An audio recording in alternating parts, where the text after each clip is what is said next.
Welcome to our channel. Today we how to authorize with FullStory to inspect UI interactions and UX errors, complete guide step by step clearly.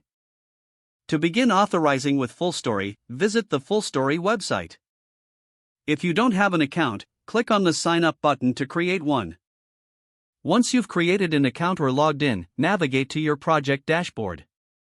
Locate the section that provides installation instructions for your platform. Select the appropriate platform for your application, such as web or mobile. For web applications, you will need to install the FullStory script. Copy the provided JavaScript snippet. Open your web application's code editor. Paste the JavaScript snippet into the head section of your HTML. Save the changes and deploy your application to the server.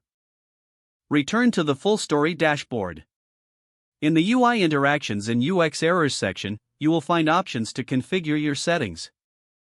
Adjust the settings according to your tracking preferences. To ensure the script is properly running, visit your application in a web browser.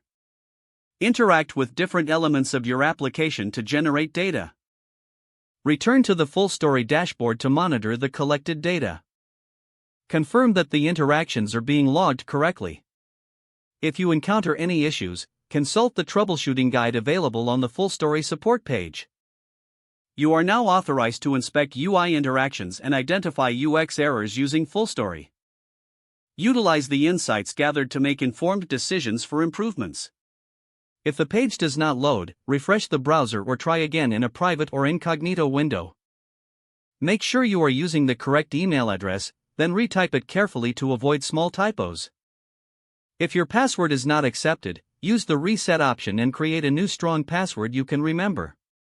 Check your spam folder for verification or security emails, then complete any requested confirmation steps. Enable two-factor authentication if available to improve account security and reduce unauthorized access risk.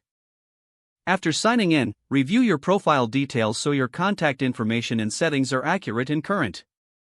If you see an error message, note it down and try again after restarting your device and internet connection. Log out when you finish, especially on shared devices, to keep your account and payment information secure. Don't forget to like this video and subscribe to our channel for more step-by-step tech guides.